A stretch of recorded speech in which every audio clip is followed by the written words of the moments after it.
Imagina um cenário onde a medicina era um castelo de cartas construído sobre textos com mais de 1000 anos, onde questionar a tradição não era apenas um erro, era uma heresia. No coração desta rigidez renascentista surge um Homo Universalis disruptivo, decidido a incendiar o passado para que a ciência pudesse, finalmente, ver a luz.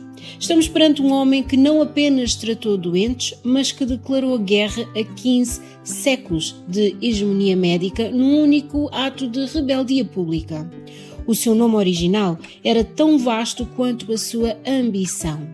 O seu nome era o Theophrastus Philippus Aerolus Bombastus von Hohenheim. Mas quem era o homem por trás desta nomenclatura pomposa? A resposta revela-se num momento de tensão absoluta em Basileia. Perante uma multidão de académicos atónitos, este médico atirou para o fogo os livros de Galeno e Avicena. Não foi um gesto teatral vazio, foi o funeral solene da medicina medieval e o grito de independência da observação científica. Este ato de iconoclastia sinalizou o fim do dogma e o nascimento da medicina baseada na evidência. Ao queimar as autoridades inquestionáveis, Paracelso afirmou que o conhecimento não estava encerrado em pergaminhos antigos, mas na leitura direta da natureza. Ele foi o Lutero da medicina, trocando o latim das cátedras pelo alemão das ruas e a fé cega pela experiência prática. Mas para entendermos como ele se tornou neste rebelde, precisamos de seguir as suas pegadas até às montanhas onde o fumo das minas foi o seu primeiro batismo. A educação de Paracelso não começou no silêncio de uma biblioteca, mas no caos da indústria e no vigor da botânica. Nascido em 1493 na pequena vila suíça de Einsiedeln, ele foi moldado por um ambiente onde a sobrevivência dependia do conhecimento prático da terra. O seu pai, Wilhelm Bombast, médico e botânico, foi o seu primeiro mentor, levando-o em expedições por Villars para estudar as virtudes das plantas. No entanto, o seu verdadeiro laboratório foram as minas de prata de Schwaz, geridas pela poderosa família Fugger. Como seu pai dirigia as operações médicas dos Fugger, que também controlavam o comércio do mercúrio e o tratamento de sífilis, o jovem Paracelso teve um acesso sem precedentes às entranhas da terra. Nas minas, ele observava de perto os mineiros definharem com silicose e com intoxicações, testemunhando como os vapores do mercúrio e do arsénio penetravam no corpo humano. Esta imersão precoce foi o que o diferenciou de qualquer académico da época. Paracelso compreendeu que a natureza é um mestre supremo e que a alquimia não servia para criar ouro, mas sim para criar curas.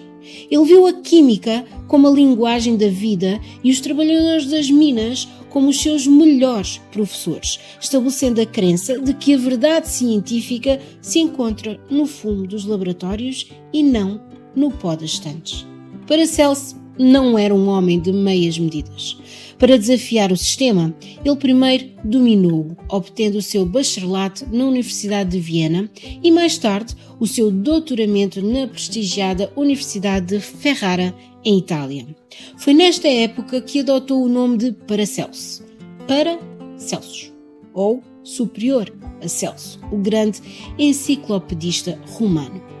Insatisfeito com a teoria pura, tornou-se um nómada na procura de dados de campo. A sua jornada foi uma autêntica odisseia épica.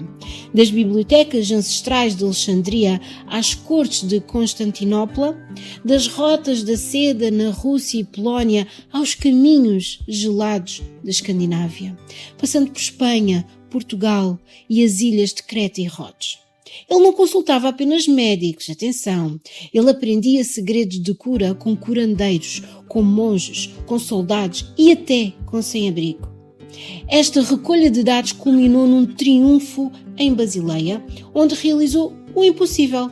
Ele salvou a perna do editor Johannes Froben da amputação e tratou o próprio Erasmo de Roterdão com o seu misterioso Laudanum, uma tintura de ópio de sua invenção. A sua ascensão representou uma ruptura competitiva na área da saúde. Enquanto a medicina tradicional se perdia em tratamentos suaves e teorias dos humores, Paracelso utilizava o poder dos minerais e das substâncias inorgânicas. Ele demonstrou que a química era a nova fronteira da cura, mas esta audácia trouxe consigo um perigo letal que o mundo ainda não sabia medir. O núcleo da revolução de Paracelso reside na sua famosa terceira defesa. Acusado por críticos e rivais de administrar substâncias perigosas, ele respondeu com uma lógica que mudaria a ciência para sempre.